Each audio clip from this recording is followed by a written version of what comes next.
স্বাগতম প্রিয় বন্ধুরা, তোমরা সবাই কেমন আছো? আজ আমরা আউটব্রেক নামের একটি জম্বি মুভি দেখতে যাচ্ছি, যেটি 2024 সালে মুক্তি পেয়েছিল। আর প্রিয় বন্ধুরা, আমাদের চ্যানেলে একটা স্ট্রাইক আসার পর ভিডিও রিচ অনেকটাই কমে গেছে, এই কারণে তোমাদের উচিত একটু সাপোর্ট করা। তাহলে গল্পটি শুরু করা যাক। মুভিটি শুরু হয় আমেরিকার এমন একটি এলাকায় যেখানে হঠাৎ করে কুকুরের কামড় বেড়ে গেছে। এলাকার সব কুকুর অন্যরকম আচরণ করতে শুরু করেছে, এমনকি পোষা কুকুরগুলো তাদের মালিকদেরকে কামড়ানোর চেষ্টা করছে, যার ফলে মানুষের মধ্যে জলাতঙ্ক দ্রুত ছড়িয়ে পড়ছে।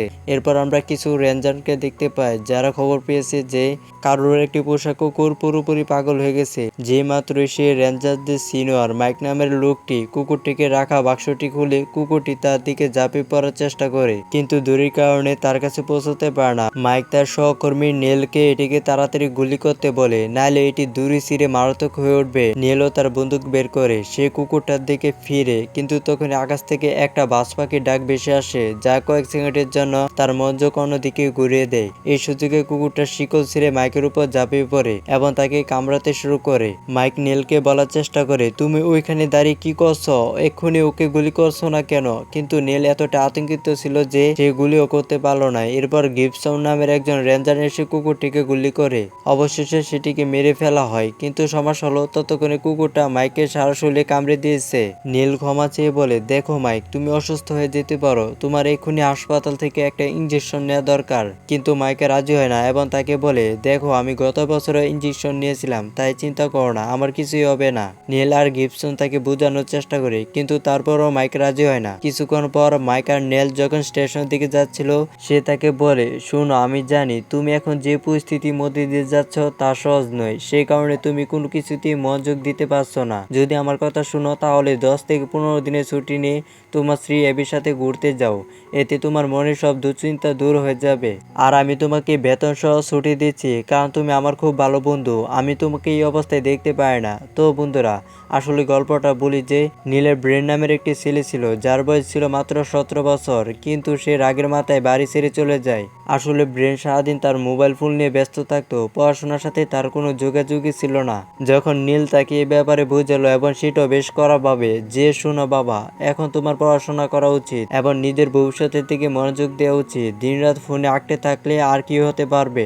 বন্ধুরা, এই ব্যাপারটা তার ছেলে ব্রেনকে হতাশ করে এবং রাগে সে চিরদিনের জন্য তার বাড়ি ছেড়ে চলে যায়। এই কারণে নেল এবং এবি দুজনেই মনমরা। ছেলে ব্রেন চলে যাওয়ায় নেল তার কাজে মনোযোগ দিতে পারছে না এবং ইবিও দুশ্চিন্তায় ভুগছে। মাত্র কয়েকদিনের মধ্যে একটি সুখী পরিবার ধ্বংস হয়ে গেছে।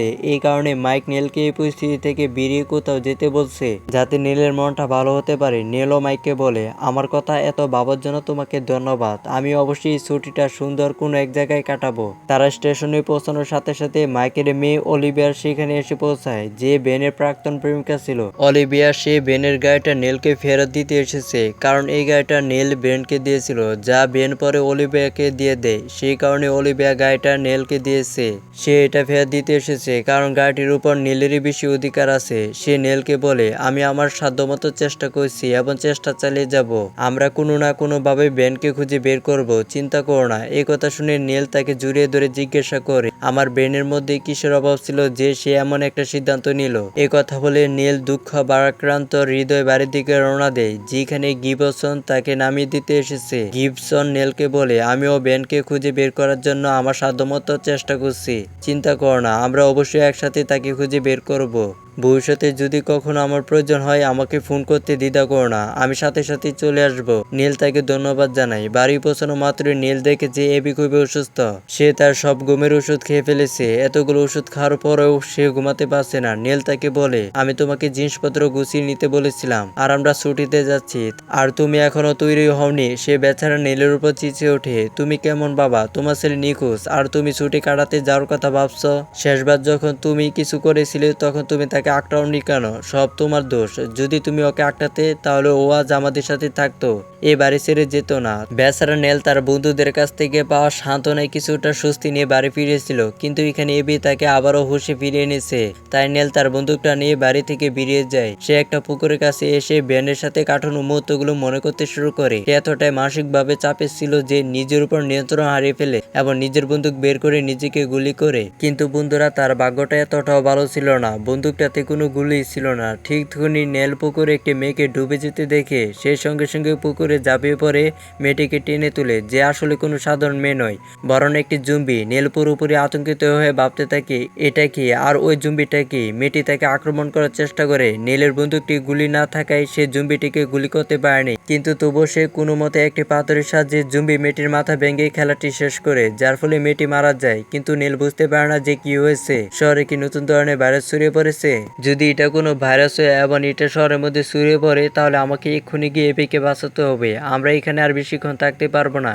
এমন সময় আরো জুম্বি এসে হাজির হলো। এটা দেখে সে সঙ্গে সঙ্গে তার বাড়ির দিকে দৌড় দেয়। বাড়ি ফিরে সে নেলের বন্দুকের গুলিগুলো খুঁজতে লাগলো, কিন্তু কোথাও খুঁজে পেল না। মনে হচ্ছিল যেন বাড়ি থেকে সবগুলি উধাও হয়ে গেছে। সে সাহায্যের জন্য ওয়াকিটকির মাধ্যমে তার স্টেশনে ফোন করার চেষ্টা করলো, কিন্তু দুর্ভাগ্যবশত ওয়াকিটকিতে কোনো সিগন্যাল ছিল না, ফলে যোগাযোগ করা অসম্ভব হয়ে পড়ে। এরপর দুটি জুম্বি বাড়িতে প্রবেশ করে। বেচারা নেলের কাছে কোনো অস্ত্র ছিল না, তাই সে হাতের কাছে যা পেল তাই তুলে নিয়ে অন্য জুম্বিটির গলা কেটে দিল। সে অন্য জুম্বিটির গলা একটি দড়ি বেঁধে সর্বশক্তি দিয়ে টান দিল, ফলে অন্য জুম্বিটিও মারা গেল। এরপর নেল দ্রুত এপিকে গাড়িতে তুলে পালানোর চেষ্টা করে, যাতে আরো জুম্বি এসে তাদের মেরে না ফেলতে পারে। সে তাকে জিজ্ঞাসা করে যে ওষুধগুলো কোথায়। এপি তাকে বলে, আমি সব ওষুধ ফেলে দিয়েছি, কারণ আমি জানতাম তোমার রাগ নিয়ন্ত্রণের বাইরে চলে গেছে এবং তুমি রাগের মাথায় নিজের জীবন শেষ করে দেওয়ার সিদ্ধান্ত করতে পারো, তাই আমি ওইগুলো ফেলে দিয়েছি। নেল তাকে বলে, দেখো, আগে হুঁশ ফেরাও, আমাদের নিজেদের বাঁচতে হবে। আমি জানি না হঠাৎ মাসের কি হয়েছে, ওরা দানবের মতো জুম্বিতে পরিণত হচ্ছে, তাই এই হতাশা থেকে বেরিয়ে এসো। যদি আমরা বেঁচে থাকি তবে আমরা ব্রেনকে খুঁজে পাবো, নাহলে যদি এটা চলতে থাকে জুম্বিরা আমাদেরকেও তাদের শিকারে পরিণত করবে। নীল যখন সামনে এগুতে থাকে, সে পথে মাছদেরকে জুম্বিতে পরিণত হতে দেখে তারা একে অপরকে কামড়ে নিজেদের জুম্বিতে পরিণত করছে। এবি নেলকে জিজ্ঞাসা করে, তাহলে বলো আমরা কোথায় যাচ্ছি এবং কতক্ষণ আমাদের এইভাবে দৌড়াতে হবে? নেল বলে, আমরা মাইকের বাড়িতে যাব, কি ঘটছে এবং কিভাবে পালাতে হবে সে সম্পর্কে সে নিশ্চয়ই কিছু বলবে। এবি বলে, আমরা মাইকের বাড়িতে যাব, কিন্তু তুমি কি করে জানো যে মাইক আক্রান্ত হয়নি? এমন তো হতে পারে যে সেও আক্রান্ত হয়েছে। এটা শুনে নেল ভাবে যে কথাটা সত্যি কিনা, কারণ মাইকও একটা কুকুর কামড়েছিল এবং সে হয়তোবা জুম্বিতে পরিণত হয়েছে। সে ঠিক করে যে তার যা যা করার দরকার তা নেওয়ার জন্য নিজের বাড়িতে ফিরে যাবে, তারপর মাইকের বাড়ির দিকে রওনা দিবে।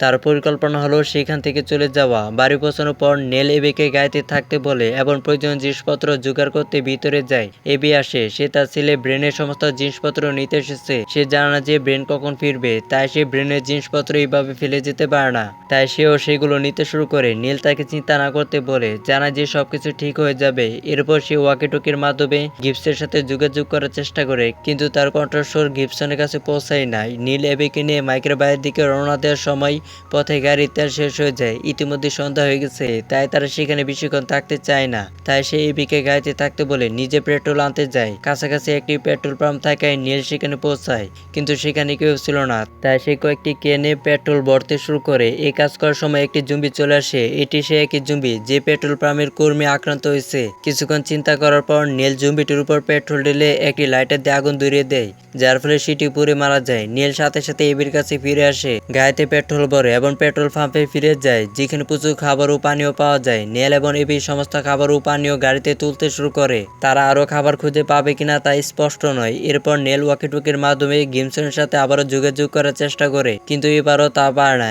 অল্প দূরত্ব যাওয়ার পর তার সামনে মাইকের বাড়ি দেখতে পায়, কিন্তু বাড়িটিতে একটি অদ্ভুত নিরাপত্তা ছিল। তাই নেল এবিকে একটি ছুরি দিয়ে বলে, একটা কাজ করো, এটা নিজের কাছে রাখো, যদি কোনো জুম্বি বা অন্য কেউ কোথা থেকে আসে তুমি নিজেকে রক্ষা করার জন্য এটা ব্যবহার করতে পারবে। এরপর নেল ঘরে ঢোকা মাত্রই মাইকের স্ত্রীকে দেখতে পায়, যে জুম্বি হয়ে গিয়ে খুব বিপজ্জনকভাবে কোনো কিছুর মাংস খাচ্ছিল। তাকে দেখা মাত্রই নেলের উপর আক্রমণ করে। তাই নিজের জীবন বাঁচাতে নীল প্রথমে বাড়িতে গুলি খুঁজে এবং তা খুঁজে পায়। এরপর সে বন্দুকটি ব্যবহার করে সরাসরি মাইকের স্ত্রীকে গুলি করে। ঠিক তখনই অলিভিয়া সেখানে এসে পৌঁছায়, সেও জুম্বি হয়ে গেছিল। নেল তাকে গুলি করতে যাচ্ছিল, কিন্তু সে এখানে এসে পড়ে। সে নেলকে থামিয়ে জিজ্ঞাসা করে, তুমি কি করছো? ওকে মেরো না। ও অলিভিয়া, কিন্তু নেল বলে, এখান থেকে চলে যাও, নইলে তোমাকে ওদের একজন বানিয়ে ফেলবে। মাইক এসে পৌঁছায়, বেচারা ওকে জুম্বিদেরকে শিকার হতে হয়েছিল। সে নেলকে শ্বাসরুদ্ধ করে মেরে ফেলার চেষ্টা করে। নেল কোনো মতে একটা বন্দুক তুলে নিয়ে মাইকের মাথায় গুলি করে। এরপর সে এপিকে খুঁজতে যায়, যাকে সে দৌড়াতে দেখে। দৌড়ানোর সময় সে পিছলে একটা খাদে পড়ে যায়, কিন্তু ভাগ্যক্রমে সে বেঁচে যায়। পড়ে যাওয়ার পর তার বেনের সাথে কাটানো ভালো সময়গুলোর কথা মনে পড়ে। বেন প্রচন্ড রেগেছিল এবং বাড়ি থেকে পালিয়ে যাচ্ছে।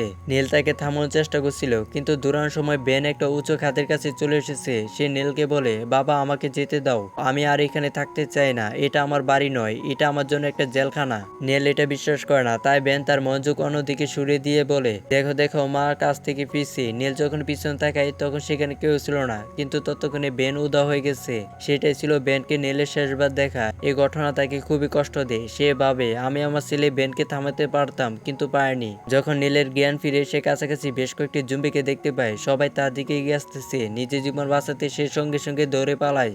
নীল যখন দৌড়ে তার গাড়ির কাছে পৌঁছায় তখন সেখানে ইভিকে দেখতে পায়, কিন্তু সে আর আগের মতো সুস্থ নেই, সে একজন জম্বি হয়ে গেছে।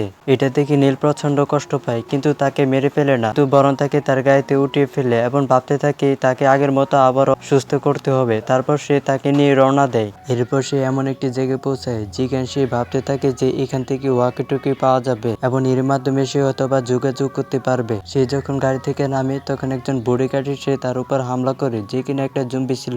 তারপর সে তাকে মেরে ফেলে এবং তার বন্দুকটি নিয়ে নেয়। এখন সে বন্দুকের সাহায্যে অনেকগুলো জম্বিকে মারতে পারবে। সৌভাগ্যবশত সে সেখানে একটা ওয়াকি টকি পায় এবং গিবসনের সাথে যোগাযোগ করার চেষ্টা করে। সৌভাগ্যবশত এবার গিবসনের সাথে কথা হয়।